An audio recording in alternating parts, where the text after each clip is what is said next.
किसान का मूवमेंट 7 महीने से चल रहा है। आज जनवरी महीने से कोई बात भी नहीं किया है लोगों का साथ। क्यों नहीं किया है? जो किसान नहीं मानते हैं तो किसान के ऊपर उसको छपा देने का, फोर्सफुली इम्प्लीमेंट करने का तो कोई कारण नहीं होता है। ये लोग तो हमारा देश का ही आदमी है। बात करना क्या मुश्किल होता है? बात करके अगर 3 बिल वापस ले तो क्या होता है?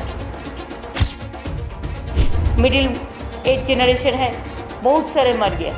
और अभी भी कब आएगा, कैसे आएगा, डिस्ट्रीब्यूशन क्या करेगा, मेरे को पता नहीं है। ये ध्यान ही नहीं है कितना डेड बॉडी नदी में उतार दिया, गंगा में उतार दिया। ऐसा कोई देश चल सकता है? अभी भी कहते हैं कि 25% प्राइवेट को जो देंगे वो भी हम डायरेक्ट सेंट्रल से देंगे। क्यों डायरेक्ट सेंट्रल से देंगे? ਪਹਿਲਾਂ ਤਾਂ ਪੱਛਮੀ ਬੰਗਾਲ 'ਚ ਦੀਦੀ ਨੇ ਹਰਾਇਆ ਮੋਦੀ। ਹੁਣ ਮੋਦੀ ਦੇ ਖਿਲਾਫ ਬਣੀ ਨਵੀਂ ਰਣਨੀਤੀ। ਜੀ ਹਾਂ, ਰਾਕੇਸ਼ ਟਕੈਤ ਅਤੇ ਕਈ ਹੋਰ ਕਿਸਾਨ ਆਗੂਆਂ ਨੇ ਅੱਜ ਮਮਤਾ ਬੈਨਰਜੀ ਨਾਲ ਮੁਲਾਕਾਤ ਕੀਤੀ। ਭਾਜਪਾ ਦੇ ਖਿਲਾਫ ਆਪਣੀ ਰਣਨੀਤੀ ਹੋਰ ਤੇਜ਼ ਕਰਨ ਦਾ ਫੈਸਲਾ ਲਿਆ। ਮਮਤਾ ਬੈਨਰਜੀ ਨੇ ਕਿਸਾਨੀ ਸੰਘਰਸ਼ ਦੇ ਚੱਲਦਿਆਂ ਮੋਦੀ ਸਰਕਾਰ ਤੇ ਤਿੱਖੇ ਨਿਸ਼ਾਨੇ ਸਾਧੇ ਅਤੇ ਆਖਿਆ ਕਿ ਕੇਂਦਰ ਸਰਕਾਰ ਕਿਸਾਨਾਂ ਨਾਲ ਧੱਕਾ ਕਰ ਰਹੀ ਹੈ। 26 जनवरी तो बाद हुण केंद्र दी किसानां नाल एक भी मीटिंग नहीं हुई। ये सरकार दी गलत गल है। हम जैसे किसान मूवमेंट बंगाल में आपको पता है कि हम सिंगूर मूवमेंट से शुरू किया था और 26 दिन हम हंगर स्ट्राइक भी किया था कि किसान का ज़मीन नहीं लेना चाहिए फोर्सफुली। अरे हम कानून बातिल किया था और अभी हमारा स्टेट में ही कानून है कि फोर्सफुली कोई लैंड नहीं लेना चाहिए, किसान का नहीं लेने देंगे। इसी के लिए हमारा कानून भी है, मॉडल है इंडिया का। तो इसी के लिए किसान मूवमेंट जैसा जारी है उसको हम लोग चाहते हैं जितना दिन तक उसको डिमांड ना फुलफिल हो इतना दिन तक वो लोगों को पूरा सपोर्ट करने के लिए हम लोग तैयार है। उन्होंने एक रिक्वेस्ट मेरे को किया कि अपोजिशन का जितना चीफ मिनिस्टर है सबको साथ बात करके अगर एक दिन वो लोगों का साथ भी हम लोग वर्चुअल कॉन्फ्रेंस एक साथ में मिल के कर सकती हूँ। और उन्होंने उसका जो प्लेटफॉर्म है उसका नीचे में एक प्लेटफॉर्म बनाएगा। वो प्लेटफॉर्म में हम लोगों को भी आमंत्रित किया है जाने के लिए। हम लोगों ने कोविड थोड़ा डाउन होने के बाद इसका बारे में चर्चा करेंगे, लेकिन हम जरूर चीफ मिनिस्टर लोगों ने जो हमारा दोस्त है हम लोगों ने बात करेंगे कि इसका जो मूवमेंट चल रहा है इसी के बारे में हमारा सबका ओर से एक यूनिफॉर्म लेटर जाए। जैसे लोकसभा चुनाव का पहले, लोकसभा आने का पहले वो लोगों को भी मदद मिले। यही बातचीत हुआ है। और कोविड से लेकर किसान और बेरोजगारी से लेकर इंडस्ट्री आज भूखा है हिंदुस्तान। इसको पॉलिसी के लिए, भूखा पॉलिसी के लिए ऐसा पॉलिसी बना दिया, फोर्सफुली सब बिल कानून पास करके लेता है और ऐसा ऐसा कानून बनाते हैं जिसमें आज इंडस्ट्री सफ़र कर रहा है। आज इवन कोविड जो मेडिसिन इक्विपमेंट्स उसमें भी जीएसटी ले रहा है। किसान का मूवमेंट 7 महीने से चल रहा है। आज जनवरी महीने से कोई बात भी नहीं किया है लोगों का साथ। क्यों नहीं किया है? ये लोग तो हमारा देश का ही आदमी है। बात करना क्या मुश्किल होता है? बात करके अगर 3 बिल वापस ले तो क्या होता है? जो किसान नहीं मानते हैं तो किसान के ऊपर उसको छपा देने का, फोर्सफुली इम्प्लीमेंट करने का तो कोई कारण नहीं होता है। तो इसी के लिए हमारा भी मांग है किसान का 3 बिल विड्रॉ करे। दूसरी बात यह है कि इसको गलत पॉलिसी के लिए कोविड में बहुत सारे आदमी मर गया।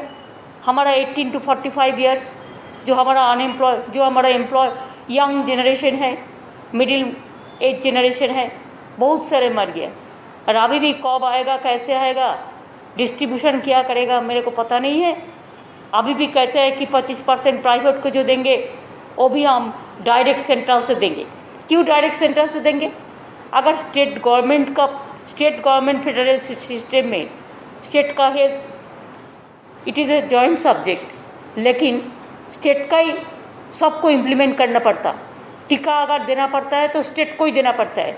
तो इसमें उन्होंने क्यों प्राइवेट सेक्टर को देंगे? उनका नहीं होना चाहिए। स्टेट को डिवाइड करने के लिए, स्टेट का पॉलिसी को डिवाइड करने के लिए एक कोविड पॉलिसी हम लोग को पता ही भी नहीं है अभी तक, गाइडलाइंस भी पता नहीं है अभी तक क्या कर रहा है।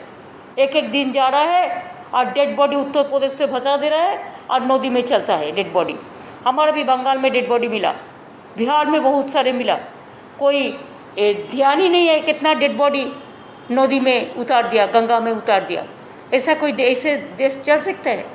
तो इसी के लिए 7 साल में जो बीजेपी ने जो राज चलाया वो खाली खबरदारी करने के लिए, ज़बरदस्ती करने के लिए,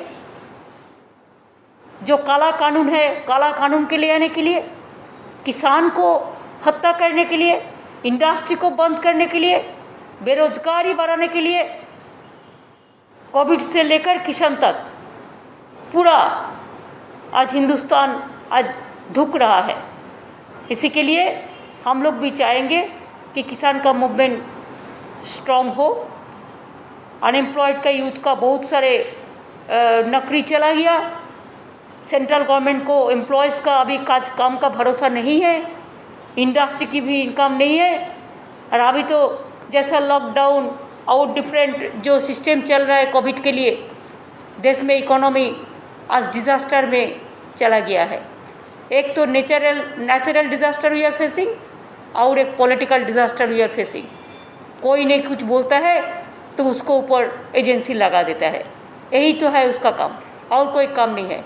ऑफिसर को भी डराता है, ऑफिसर को लिए भी कानून बना दिया कि उन्होंने कोई लिखने भी नहीं सकता है, कोई पुस्तक भी नहीं ले सकता है, कोई बोल भी नहीं सकता है। बोली में भी बंद कर दिया, जैसे नोटबंदी किया था अभी बोली बंदी कर दिया, बोली भी बंद कर दिया। ऐसे तो नहीं चल सकता। India is a democratic country, तो इंडिया को डेमोक्रेसी लोकतंत्र को रक्षा करने के लिए जो भी होना है, हम अपोजिशन जितना भी है सबको रिक्वेस्ट करने चाहूँगी। और बीजेपी का भी बहुत सारे पुराने लोग हैं जो पुराने घराना का आदमी है, आज जो नौजवान भी बीजेपी में चला गया था मोदी को देख के, वो लोगों को वापस आके एक कट्टा होके हिंदुस्तान को बचाने के लिए, हिंदुस्तान के तैयार करने के लिए, किसान को बचाने के लिए, यूथ को बचाने के लिए, मजदूर को बचाने के लिए, सबको इकट्ठा होने के लिए हमारा विनती रहेगा।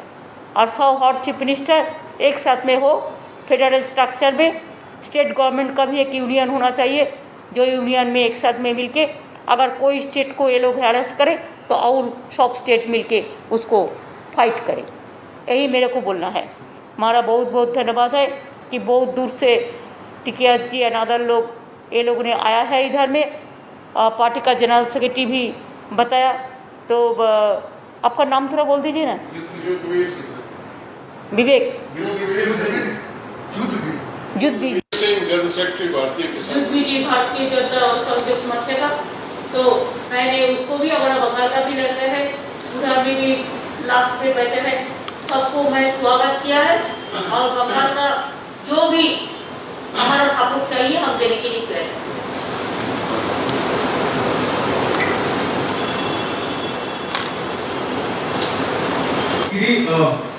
The farmers movement, you are supporting the farmers movement, but how do you plan to bring all the opposition parties together? And now that Mr. Rakesh Tikait has come and met you, is it an additional responsibility for you to take the entire charge? Are you willing to lead the entire opposition plan against the farmers? नहीं, farmers के लिए, किसान के लिए, जो किसान संयुक्त मोर्चा जो 7 महीने से मूवमेंट कर रहा है, ये लोग चाहते हैं कि देश भर, ये तो खाली हरियाणा और पंजाब और उत्तर प्रदेश का नहीं है, पूरा देश का है। किसान तो हर देश में, हर प्रांत में रहते हैं। तो इसी के लिए अगर हम लोग सब मिलके एक इकट्ठा होके उनको साथ में हम रहे तो सबसे बढ़िया होगा। तो इसी के लिए हम, you forget my name, I don't want to lead it, but we think it is a collective family, let us work together. ਇਸ ਤੋਂ ਇਲਾਵਾ BKU ਦੇ ਜਨਰਲ ਸਕੱਤਰ ਯੁੱਧਵੀਰ ਅਤੇ ਰਾਕੇਸ਼ ਟਕੈਤ ਨੇ ਕੇਂਦਰ ਸਰਕਾਰ ਦੇ ਖਿਲਾਫ ਚੱਲ ਰਹੇ ਸੰਘਰਸ਼ 'ਚ ਮਮਤਾ ਬੈਨਰਜੀ ਦਾ ਸਾਥ ਮੰਗਿਆ ਤਾਂ ਜੋ ਪੂਰੇ ਭਾਰਤ 'ਚ ਕੇਂਦਰ ਦੇ ਖਿਲਾਫ ਸੰਘਰਸ਼ ਤਿੱਖਾ ਕੀਤਾ ਜਾ ਸਕੇ। बीजेपी को वोट ना दो, बीजेपी ने देश का नुकसान किया है। अगर बीजेपी आएगी तो स्टेट बेचना शुरू करेगी। अगर बंगाल में बीजेपी आती तो जो टैक्सी चल रही है ना, ये खत्म होती, झगड़े होते और आधा बंगाल बिकता। तो बंगाल को तो बचा लिया आप ममता जी ने। अब देश को बचाना है तो बीजेपी जाएगी तो देश बचेगा, बीजेपी रहेगी तो देश बिकेगा। बीजेपी को देश से जाना होगा। ये मुहिम रहेगी, जहां जहां इलेक्शन रहेगी वहां ये मुहिम रहेगी हमारी। ये पंजाब रहेगा, उत्तर प्रदेश रहेगा, अभी उत्तराखंड रहेगा और यूपी मिशन शुरुआत होगी एक बड़ी पंचायत के साथ में शुरुआत होगी और सब लोग वहां पे जाएंगे। अब अपने तरीके से सब लोग वहां पे सपोर्ट करेंगे हमको।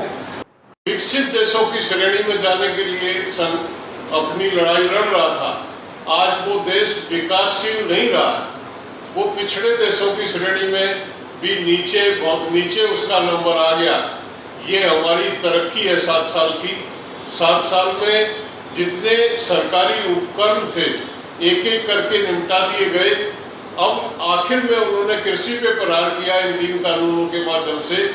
उनके जो चहेते लोग हैं, जो एग्रीकल्चर सेक्टर में कब्जा करना चाहते हैं, एग्रीकल्चर कृषि पे और कृषि के साथ साथ जो गल्ला जो उत्पादन है उसकी स्टोरिंग कैपेसिटी, स्टोरेज के पीडीएस सिस्टम पे टोटल वो मतलब एक उनका षड्यंत्र है। जो 1400 लाख करोड़ रुपए का जो खुदरा बाजार है देश में प्रति वर्ष का, उस पे उनकी नजर है और उस पे काबू करने के लिए ये 3 कानून लाए गए थे, जिनके खिलाफ हम दिल्ली में लगातार 7वां महीना है हम लड़ रहे हैं।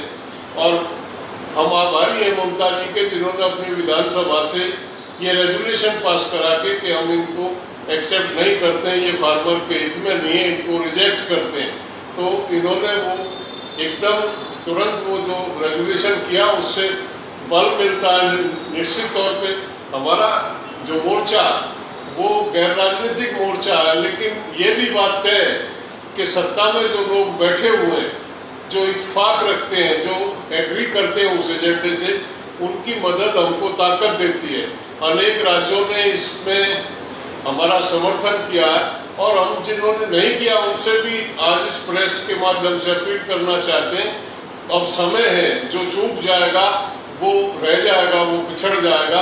ये किसान आंदोलन आज किसी राज्य विशेष या क्षेत्र विशेष का आंदोलन नहीं है, ये पूरे देश के करीब किसान का, मजदूर का। और मैं सही मायने में कहूँ तो ये दूसरी संपूर्ण क्रांति की शुरुआत 1974 में जो 5 जून को जयप्रकाश जी के माध्यम से एक संपूर्ण क्रांति की शुरुआत की गई थी, उसी तरह की ये दूसरी संपूर्ण क्रांति की शुरुआत किसान मोर्चे के माध्यम से। ये केवल कृषि कानूनों को और कृषि क्षेत्र को बचाने के लिए नहीं है। आज तमाम सेक्टर, चाहे वो इंडस्ट्री है, चाहे वो गवर्नमेंट सर्विस के लोग हैं जिनकी छटनी हो रही है, चाहे बेरोजगार नौजवान हैं, तमाम लोग आके मोर्चे पे हमसे संपर्क करते हैं और आग्रह करते हैं कि हर वर्ग आपके साथ है। ये हर वर्ग की लड़ाई है। आने वाले भविष्य में ये लड़ाई एक बड़ा रूप लेगी और वही संपूर्ण क्रांति की जो शुरुआत 1974 में हुई थी, ये दोबारा से वो एक शुरुआत होगी और एक सत्ता परिवर्तन और व्यवस्था परिवर्तन इस देश में इस क्रांति के माध्यम से होगा, ऐसा हमारा मानना। आज हम बंगाल में ममता दीदी से ये आग्रह करने आए कि आपने एक बड़े दुश्मन को शिकस्त दी है, अब एक ऐसा रोल मॉडल बंगाल में आप तैयार करें जिसको देश के दूसरे राज्य भी जिसको अपनाएं, क्योंकि सबसे बड़ी आवश्यकता आज किसान की जो है, किसान को पैदा करने के बाद जो उसकी कीमतें नहीं मिलती हैं, जिस तरह की व्यवस्था बाजार में है, जिस तरह से जो बिचौलिया शोषण करता किसान का, ना तो उत्पादक को पैसा मिल रहा है, ना उपभोक्ता को सस्ता मिल रहा। एक जो सिस्टम बना हुआ है, जो बिचौलिया है, वो सारे प्रॉफिट को ले जाता। तो हम उस पर ध्यान दें, एक ऐसी व्यवस्था बनाएं कि उत्पादक को भी उचित मिले और उपभोक्ता को भी एक उचित मूल्य पे वस्तु उपलब्ध हो। जो मिडिल मैन का अनाप शनाप का जो मुनाफा है उस पर चेक हो, उस पर कंट्रोल हो, व्यवस्था मार्केट की व्यवस्था पे ध्यान दें। और मैं फिर बार बार रिपीट ना करते हुए यही कहता हूँ कि एक ऐसा मॉडल बंगाल देगा जो हमारा तमाम, और 23 चीज़ों पे ये एमएसपी क्यों, एक कैपिंग, जो जितनी भी पेरिसेबल आइटम्स हैं सबकी न्यूनतम कीमत तय होनी चाहिए। वो दूध है, सब्जी है, फल है, मछली है, मछली पालन का भी किसान है, दूध उत्पादक भी है। हर चीज को उसमें कवर किया जाए, उसको पता रहे कि वो जो उत्पादन कर रहा है उसका क्या उसको मिलने वाला है, उसमें उसका परिवार चलेगा या नहीं चलेगा। ये सुनिश्चित जब तक नहीं होगा, देश का मजदूर और किसान जिंदा नहीं रह सकता। और बड़ी आशा भरी मतलब उम्मीद के साथ हम ममता जी के पास ये आग्रह करने आए कि आप जो हमारा एजेंडा, भारतीय किसान यूनियन जिस एजेंडे पे काम करती है, उस एजेंडे को आप अगर बंगाल में लागू करेंगे तो इस देश में, पूरे देश में उसको फॉलो किया जाएगा और इस देश का जो गरीब मजदूर किसान है उसको राहत मिलेगी।